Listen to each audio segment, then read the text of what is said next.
తాకట్లో ఉన్న మీ బంగారాన్ని విడిపించి ఆ రోజు ఆన్లైన్ రేటుకి కొంటాం. Sharma gold company. నమస్కారం, వెల్కమ్ టు సుమన్ టీవీ. నేను గీతాంజలి. ధనత్రయోదశి ఏ రోజున? శనివారమా లేకుంటే ఆదివారమా? అంటే అక్టోబర్ 18, 19 అనేది పెద్ద సందేహం మనలో చాలామందికి ఉందండి. అలాగే ఆ రోజున ప్రధానంగా ఎటువంటి పూజా కార్యక్రమాలు మనం చేసుకోవాలి? ధనత్రయోదశి అనగానే లక్ష్మీ ఆరాధన చేస్తాం. అలా కొంతమంది ఖచ్చితంగా ఆ రోజు బంగారం కొనుక్కొని తెచ్చుకుంటారు. కానీ ఇప్పుడు కొనే పరిస్థితి అయితే లేదు. కానీ ఆ రోజు అసలు పూజ ఎలా చేసుకోవాలి, ఎవరి ఆరాధన ప్రధానంగా చేయాలి, విధానం అంటూ ఉందా, కొన్ని నియమాలన్నీ ఉంటాయంటారు. అవన్నీ ఏంటో తెలుసుకుందాం. వివరించేందుకు ప్రస్తుతం మనతో పాటు ఉన్నారు. గత 15 సంవత్సరాలుగా 30,000కు పైగా జాతక పరిశీలన చేసి ఎంతోమంది జీవితాల్లో వెలుగులు నింపినటువంటి, అంటే ఒక మార్పును తీసుకొచ్చారు, వారు ఏ విధంగా జీవితంలో బాగుపడతారో తెలియజేసినటువంటి అనుభవం కలిగిన ప్రముఖ జ్యోతిష్యులు బ్రహ్మశ్రీ నందిభట్ల శ్రీహరి శర్మ గురువు గారు మనతో పాటు ఉన్నారండి. వారితో మాట్లాడి ధనత్రయోదశి గురించి పూర్తి వివరాలు తెలుసుకుందాం. గురుగారు నమస్కారం అండి. వాగర్థావివ సంపృక్తౌ వాగర్థ ప్రతిపత్తయే జగతః పితరౌ వందే పార్వతీ పరమేశ్వరౌ ఆదిత్యాయ చ సోమాయ మంగళాయ బుధాయ చ గురు శుక్ర శనిభ్యశ్చ రాహవే కేతవే నమః.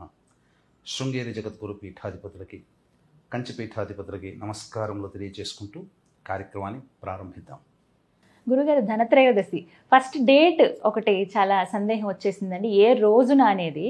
శనివారమా లేకుంటే ఆదివారమా అండి? 18, 19? ఈ అక్టోబర్ నెల 18వ తారీఖు 19వ తారీఖు అని చాలామందికి ఈ ధనత్రయోదశికి దీన్నే ధన్ తేరస్ అని అంటారు. అంటే మన దక్షిణ ప్రాంతంలో ఈ యొక్క విధానం అనేటువంటిది ఆచరణ లేకపోయినా నార్త్ సైడ్ వాళ్ళు మాత్రం దీన్ని ధన్తేరస్గా చాలా గొప్పగా పండుగ జరుపుకుంటారు. అంటే మనకు శాస్త్ర ప్రకారం కనుక చూసినట్లయితే ఈ ధనత్రయోదశి అనేటువంటిది లక్ష్మీ అమ్మవారు జన్మించినటువంటి రోజుగా చెప్పబడుతుంది. ఈ రోజునే జన్మించినట్టుగా క్షీరసాగర మథనం నుంచి అమ్మవారు ఉద్భవించింది. అమ్మవారితో పాటుగా చంద్రుడు, ఐరావతము, ఉచ్చైశ్రవము, హాలాహలము, అలాగే ధన్వంతరి అనే ఆయుర్వేద దేవత కూడా ఉద్భవించడం జరిగింది. అందుకనే ఈ సంబంధించినటువంటి త్రయోదశినే ధన్తేరస్ అంటారు. ధన్వంతరి జయంతిగా కూడా పిలుచుకుంటారు. ఇదే రోజున రెండు చేసుకుంటారు. అయితే ఈసారి మన అదృష్టం కొద్దీ శని త్రయోదశి కూడా కలిసి వచ్చింది. అంటే శనివారమే అంటారా? శనివారం. అయితే ఎందుకు శనివారము? సూర్యోదయానికి ద్వాదశి ఉంది, మధ్యాహ్నం తర్వాత నుంచి కదా త్రయోదశి వస్తుంది. మరి త్రయోదశి ఎలా మనము ఈ 18 తారీఖున అని అంటాము ధన్తేరస్ అని అంటే, ఇక్కడ మనకు పంచాంగంలో కనిపించేటువంటి సంబంధించినటువంటి పరిశీలనలో మనకు డైరెక్ట్గా కనబడుతుంది ద్వాదశి శనివారం నాడని. కానీ ఇక్కడ మనం చర్చించుకోవాల్సినటువంటిది ఏంటంటే, శాస్త్రాంతర్గతంగా మనం చర్చించుకోవాలనుకున్నప్పుడు దీపావళి అనే పదం గురించి మనం మొదలు తెలుసుకోవాలి. దీపావళి అనే పండుగ అనాదిగా 5 రోజుల పాటు జరుపుకునేటువంటి పండుగ. తరువాత అలాగే కొన్ని ప్రాంతాల్లో 3 రోజులు జరుపుకుంటారు. 5 రోజులు ఏంటనంటే ధనత్రయోదశి, నరక చతుర్దశి, అమావాస్య, దీపావళి అమావాస్య, బలిపాడ్యమి, భగిని హస్తభోజనం, యమద్వితీయ అని అంటారు. ఈ 5 రోజుల పాటు జరుపుకుంటారు. కాబట్టి ఈ 5 రోజుల పాటు జరుపుకునేటువంటి పండుగ ప్రదోష కాలం అయిన తర్వాత జరుపుకునేటువంటి పండుగ. కాబట్టి త్రయోదశి తిథి ప్రదోష కాలానికి 18వ తారీఖు నుంచే ప్రారంభమైంది. కాబట్టే ధనత్రయోదశి అనేటువంటి విధి విధానంగా ఉన్నటువంటి పండుగని మనం 18వ తారీఖు రోజునే జరుపుకోవాలి. 19వ తారీఖు రోజున చతుర్దశి, నరక చతుర్దశి అని అంటారు. 20వ తారీఖు రోజున దీపావళి అమావాస్య. ఇది సందిగ్ధతను తీర్చేశారు మొత్తానికి. ఇదైతే మరి ధనత్రయోదశి అసలు ఏమిటండి విధి విధానాలు? మనం ఎలా పూజ చేసుకోవాలి? ఏమైనా నియమాలు ఉన్నాయా? ముందుగా మాట్లాడుకుందాం. ఏ పూజ చేయాలి? లక్ష్మీ అమ్మవారు ఉద్భవించారంటే అది మామూలు విషయం కాదు. చాలా అద్భుతమైన రోజుగా చూస్తాం మనందరం. ఇంకా సందేహాలు కూడా ఉన్నాయి, ముందుగా తెలియచేయండి, అవన్నీ అడుగుతాను. మీకు ఒక ముఖ్యమైన విషయం చెప్తానమ్మా. ఈ ధనత్రయోదశి రోజునే అమ్మవారు ఏ నక్షత్రంలో జన్మించిందని చెప్తారు? ధనత్రయోదశి అంటే ఉత్తరా నక్షత్రంలో జన్మించింది అని చెప్తుంటుంటారు. అంటే కొంతమందికి ఉత్తరాషాఢ అని చెప్తుంటుంటారు. అంటే ఒక్కొక్క యుగంలో ఈ లక్ష్మీ అమ్మవారి యొక్క అవతార స్వరూపము ఒక్కొక్క నక్షత్రంలో ఉద్భవించడం జరిగింది. అనేక పురాణాంతర్గత పురంగా చూసుకున్నట్లయితే, పద్మ పురాణాంతర్గతంగా చూసుకున్నట్లయితే భృగు మహర్షికి సాక్షాత్తు అమ్మవారే జన్మించింది. కాబట్టి ఉత్తరా నక్షత్రం అమ్మవారి యొక్క జన్మ నక్షత్రం.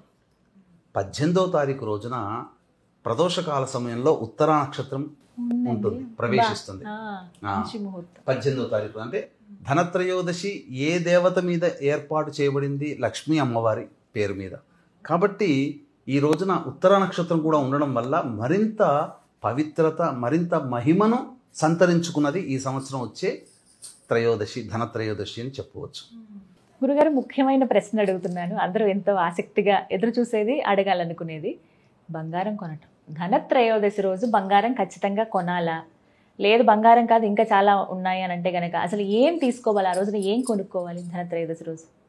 అంటే మనకు యుగయుగాల నుంచి కూడా చాలా పవిత్రత కలిగినటువంటిది, అందరూ కూడా ఇష్టపడేటువంటిది బంగారం. కొత్త కోడలు ఇంటికి వచ్చిన సందర్భంగా చేసుకునే మొట్టమొదటి పండుగ ఉన్నప్పుడు ఈ దీపావళి సందర్భంగా త్రయోదశి కాబట్టి బంగారం కొనడం, అంతో ఇంతో శక్తి ఉన్న వాళ్ళు బంగారం కొనడం అనేటువంటిది అనాదిగా వస్తున్నటువంటి ఆచారం. అయితే ప్రత్యేకించి ఈ రోజునే కొనాలనేటువంటిది అయితే మాత్రం నియమం లేదమ్మా. శక్తి ఉన్న వాళ్ళు తీసుకోవచ్చు. అందరికీ శక్తి ఉంటుందా? 20% మందికి శక్తి ఉంటుంది, మిగతా 80% మంది శక్తి లేదు. కాబట్టి బంగారుకి మారుస్వరూపమైనటువంటి కొన్ని వస్తువులు మనకు చెప్పబడ్డాయి. ఆ రోజున కొన్ని వస్తువులు తెచ్చుకోవాలి. ఖచ్చితంగా మన ఇంట్లో దరిద్రాన్ని అనగా ఇంటి యొక్క దోషాన్ని పారవేసేది ఏంటమ్మా? చీపురు. చీపురు కొనుక్కోవాలి. ఆ రోజు తెచ్చుకోవాలి. లక్ష్మీ స్వరూపం అమ్మ. చీపురు అంటే ఏదో కాదు, లక్ష్మీ స్వరూపం. ఇంట్లో ఉన్న చీడనంతా పక్కకు పంపించేస్తుంది కదా, అదొకటి. తర్వాత ఏకాక్షి నారికేళం అని ఉంటుంది, చిన్నది శ్రీఫలం అని అంటారు. ఆ శ్రీఫలం కానీ ఏకాక్షి నారికేళం అంటే ఒక కన్ను ఉన్నటువంటిది కానీ ఇవి దొరికితే కనుక తీసుకోవచ్చు. శ్రీఫలం దొరుకుతుంది, చిన్న నారికేళం పూజా స్టోర్లో దొరుకుతుందమ్మా. తర్వాత గోమతి చక్రాలు తీసుకోవాలి. తర్వాత ఈ యొక్క ముత్యపు శంఖము అని ఒకటి ఉంటుంది, అది తీసుకోవాలి, చిన్నది దొరుకుతుందమ్మా. తర్వాత ముత్యం కూడా కొనుక్కుంటే చాలా మంచిది. ఇక లక్ష్మీ గవ్వలు అని దొరుకుతాయి, అవి తీసుకోవాలి. గోమతి చక్రాలు, ముత్యపు శంఖము, ముత్యము, లక్ష్మీ గవ్వలు, ఇలాంటివి వస్తువులు ఎన్నైనా 2, 3 అయినా తీసుకొని ఈ రోజున తీసుకొని భద్రపరచుకోవాలమ్మా. ఎందుకనంటే ఈ రోజున తీసుకున్నటువంటి వస్తువుకి ప్రాముఖ్యత వస్తుంది. ఎందుకంటే ధనత్రయోదశి రోజున లక్ష్మీప్రదమైనటువంటి వస్తువులు ఇంటికి తెచ్చుకుంటున్నాం. తెచ్చుకున్నటువంటి వాటికి శక్తిని ఏర్పరిచేటువంటిది దీపావళి అమావాస్య రోజున. మనం మరొక వీడియోలో చెప్పుకుందాం ఏ సమయంలో చెయ్యాలి, విశేషం ఏంటి అని. ఈ వస్తువులన్నీ తెచ్చుకున్న తర్వాత అవి ఇంట్లో భద్రపరచుకోవాలి. పూజా మందిరంలో భద్రపరచుకొని మనం దీపావళి రోజున పూజ చేసుకోవాలమ్మా. ఇవి ఈ యొక్క సంబంధించినటువంటి ధనత్రయోదశి సందర్భంగా ఖచ్చితంగా కొనవలసినవి ఇవి. ఖచ్చితంగా ధనత్రయోదశి రోజున పూజించవలసినటువంటి దేవత లక్ష్మీతో పాటుగా కుబేర స్వామి కూడా. వీళ్ళందరికంటే పై స్థాయిలో ఉన్నటువంటి ఈశ్వరుడు. ఈ ముగ్గురు కూడా ధనానికి సంబంధించినటువంటి సంకేతం. ఈ సృష్టి మొత్తంలో కూడా లక్ష్మీ కుబేరులకి ధనాన్ని అందించినటువంటి వాడు. ఒక చేతిలో మీరు చూసినట్లయితే స్వర్ణాకర్షణ భైరవ చిత్రపటం కనుక చూస్తే ఈశ్వరుడు 2 చేతులు గుండగా ఈ ధన ప్రవాహాన్ని ప్రసరింపజేస్తుంటే ఒక దోసిడితో, ఒకవైపున దోసిడితో లక్ష్మీ అమ్మవారు, ఇంకొక వైపున కుబేరుడు ఇలా పట్టుకొని నిల్చుంటారు. అంటే దీని అర్థం ఆ లక్ష్మీ కుబేరులకి కూడా సంపదనిచ్చేవాడు, మనకు సంపదనిచ్చేవాడు లక్ష్మీ కుబేరుడు. కానీ ఆ లక్ష్మీ కుబేరులకే సంపదని అందించేటువంటి వ్యక్తి పరమేశ్వరుడు. కాబట్టి ఈ ముగ్గురు దేవతల్ని ఈ ధనత్రయోదశి సందర్భంగా ఖచ్చితంగా ఆరాధన చేయాలి. ఇది ముఖ్యంగా మనకు ప్రదోషకాల సమయం శనివారం కూడా కలిసి వచ్చిందమ్మా. కాబట్టి చాలామంది శని బాధలతో బాధపడేటువంటి వాళ్ళు, ఏలినాడు శని, అష్టమ శని, అర్ధాష్టమ శని, కంటక శని, యోగ శని, దాంపత్య శని, ఇటువంటి రకాల సమస్యలతో బాధపడుతున్నటువంటి వాళ్ళు ముఖ్యంగా ఈ యొక్క సంబంధించినటువంటి ధనత్రయోదశి రోజున ప్రదోషకాల సమయంలో అనగా సూర్యోదయం నుంచి సూర్యాస్తమయం వరకు ఉపవాస నియమాన్ని పాటించి శనిదోష నివారణ పూజలు కనుక చేసుకుంటే ఖచ్చితంగా వాళ్ళకి ఈశ్వరానుగ్రహం కలుగుతుంది.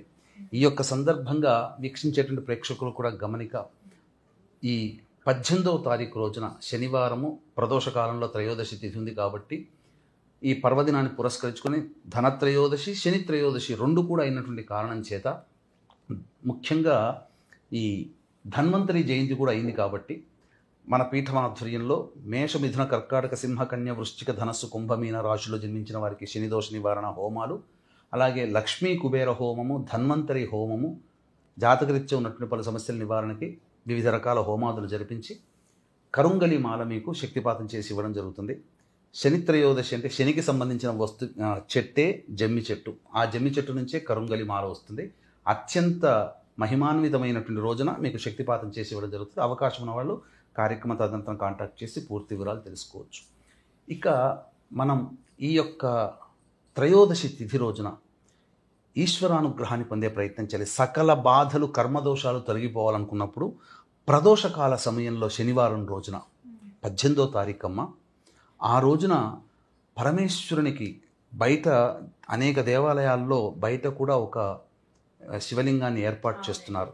ఆ యొక్క శివలింగానికి నల్ల నువ్వుల నూనెతో కనుక అభిషేకము చేసి శంకు పుష్పాలతో అపరాజిత పుష్పాలతో ఈశ్వరుని అర్చించినటువంటి వాళ్ళకి అపజయం అంటూ ఉండదు. వాళ్ళ తలపెట్టినటువంటి సంకల్పం కార్తీక మాసం అయ్యే లోపల నెరవేరుతుందని చెప్పవచ్చమ్మా. కాబట్టి అంతటి దివ్యమైనటువంటి ధనత్రయోదశి రోజున దీపావళి పండుగలో జరుపుకునే మొట్టమొదటి రోజు కాబట్టి దీపదానము అనేటువంటిది ఈ 5 రోజుల పాటు చేయాలి. దీపదానం ఎలా చేయాలండి? దీపదానం అంటే దీపదానం ఉన్నప్పుడు ఈ యొక్క ధనత్రయోదశి సందర్భంగా 4 దీపాలని బ్రాహ్మణులకి 4 దిక్కుల్లో ఒత్తులు వేసి 4 విధాలుగా వెలిగించి 4 బ్రాహ్మణులకి దానం చేయవచ్చునమ్మ. లేదా ఇత్తడి దీపము, వెండి దీపము, శక్తి ఉంటే ఇత్తడి దీపము, ఇవి దానం చేయవచ్చు. ఈ చేసినందువల్ల ప్రధానంగా ఈ 5 రోజుల పాటు దీపదానం ఎవరైతే చేస్తారో వాళ్ళకి నరక ప్రాప్తి అనేటువంటిది ఉండదు. గత జన్మ కర్మదోషాలు తొలగిపోతాయి, ధనవంతులు అవుతారు, ముఖ్యంగా అనారోగ్యము నుంచి బయటపడతారు. ఎందుకనంటే ఈ రోజున ధన్వంతరి కూడా జయంతి కాబట్టి విధానంగా చేసుకున్నటువంటి వాళ్ళకి, అంటే వీక్షించేటువంటి ప్రేక్షకుల్లో అందరూ కూడా 100లో 95% మంది పిల్లలు తప్ప, అంటే చాలా మటుకు 90% మంది ఏదో ఒక అనారోగ్య సమస్యతో బాధపడుతున్నారు కదా. ఈ ధనత్రయోదశి రోజున మీరు వాడేటువంటి యొక్క మందులకి చక్కగా ఆ సంబంధించినటువంటి ముందర పెట్టుకొని చిత్రపటం దేవుడి దగ్గర పెట్టి ఆ ధన్వంతరి ధ్యాన శ్లోకము లేదా ధన్వంతరి మూలమంత్రం కనుక, లేదా ఓం ధన్వంతరి అయి నమః అనే యొక్క నామాన్ని జపిస్తూ 1008 సార్లు కనుక జపం చేస్తే ఆ మందులకి, ఎందుకనంటే వైద్య రంగానికి మూలం ధన్వంతరి కాబట్టి ఆ యొక్క మందు చాలా ఉపయోగపడుతుందమ్మా.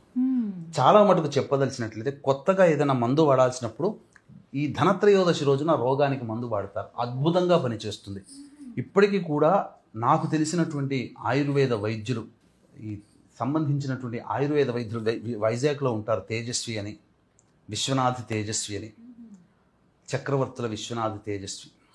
ఆయన వాళ్ళ ఇంట్లో ఖచ్చితంగా ఈ రోజున ధన్వంతరి హోమం జరిపించుకుంటారు. ఎందుకంటే ఆయుర్వేదంలో వాళ్ళు చాలా ఆరితేరిన వాళ్ళు. చింతలూరు ఆయుర్వేద వైద్యం వాళ్ళు ఖచ్చితంగా ధన్వంతరి హోమం చేస్తారు ఈరోజు. కాబట్టి అమ్మ, విశేషమైనటువంటి పండుగ. ఖచ్చితంగా బంగారం కొనాలని ఏమి చెప్పబడలేదమ్మా. ఈ వస్తువులు, కొత్త వస్తువులు కొనుక్కోవచ్చు, కొత్త దుస్తులు కొనుక్కోవచ్చు. నలుపు రంగు అనేటువంటిది లేకుండా, డార్క్ కలర్వి కాకుండా ఆరెంజ్ కలర్వి, తెల్లవి అనేటువంటివి కొత్త వస్తువులు కొనుక్కోవచ్చు. వెండి కొనుక్కోవచ్చు అమ్మ. ముఖ్యంగా బంగారం కూడా కొనుక్కోవచ్చు. లేదా బంగారంతో సమానమైనటువంటి మారేడు దళములు కానీ, జమ్మి ఆకులు. ఎందుకంటేనమ్మా, బంగారం ఎక్కడ పుట్టింది? అగ్నిలో పుట్టింది. అగ్ని ఎక్కడ పుట్టింది? జమ్మి చెట్టులో పుట్టింది. అందుకే జమ్మి చెట్టు చాలా పవిత్రం. అందుకని ఇప్పుడు చాలా మంది కరుంగలి మాలలు ధరిస్తున్నారు చూడండి, జమ్మి చెట్టు నుంచే వచ్చింది. మరి అందుకనే నరదృష్టి, నరఘోష అన్ని అత్యంత మహిమాన్వితమైనటువంటిది కాబట్టే ఆ జమ్మి ఆకుల్ని తెచ్చుకొని పెట్టుకున్నా చాలా విశేషం అమ్మా ఈ త్రయోదశి తిథి రోజున, 18వ తారీఖు రోజున. కాబట్టి అందరూ కూడా లక్ష్మీ అమ్మవారిని ఈ రోజున సాయంకాలము, అంటే ఉత్తర నక్షత్రం ప్రారంభమవుతుంది కదమ్మా, సుమారుగా 7 గంటల నుంచి 9 గంటల మధ్యకాలంలో వృషభ లగ్నం ఉంటుంది. ఆ సమయంలో గనక లక్ష్మీ అమ్మవారి పూజ చేసుకున్న, ఈశ్వరునికి ప్రదోషకాల సమయంలో అభిషేకము పూజ చేసుకున్న, లక్ష్మీ అర్చన చేసుకున్న, లేదా ఈ ధనత్రయోదశి రోజున ఆదిశంకరాచార్య విరచితమైనటువంటి కనకధారా స్తోత్రాన్ని కంటిన్యూస్గా ఆ 2 గంటల పాటు ఇంట్లో పారాయణం చేయండి. చాలా విశేషం అమ్మ. చాలా, ఎందుకనంటే మళ్ళీ మళ్ళీ ఇటువంటి కాంబినేషన్, అమ్మవారి జన్మ నక్షత్రము, అమ్మవారి జయంతి అయినటువంటి ధనత్రయోదశి, ధన్వంతరి జయంతి కలిసి రావడం మాత్రం దుర్లభం.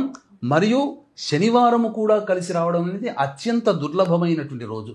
కాబట్టి వీక్షించేటువంటి మన సుమన్ టీవీ ప్రేక్షకులు ఎంతైనా కానీ వీలు చేసుకొని లక్ష్మీ సహస్రనామ పారాయణం, లేదా చిన్న నామం ఓం శ్రీం మహాలక్ష్మీ నమః చాలు, లేదా ఓం మహాదేవ్యై చ విద్మహే విష్ణుపత్న్యై చ ధీమహి తన్నో లక్ష్మీ ప్రచోదయాత్, ఈ యొక్క మంత్రాన్ని 1008 సార్లు ఆ 7 నుంచి 9 గంటల మధ్యకాలంలో కనుక చేస్తే మీకు చెప్తున్నానమ్మా, ఆర్థిక బాధలు సంపూర్ణంగా తొలగిపోతాయి. ఈ నోటి వాక్కు చాలా చక్కగా వివరించారండి. ధన్యవాదాలు గురుగారు. సర్వం శ్రీ ఉమామహేశ్వర పరబ్రహ్మార్పణమస్తు.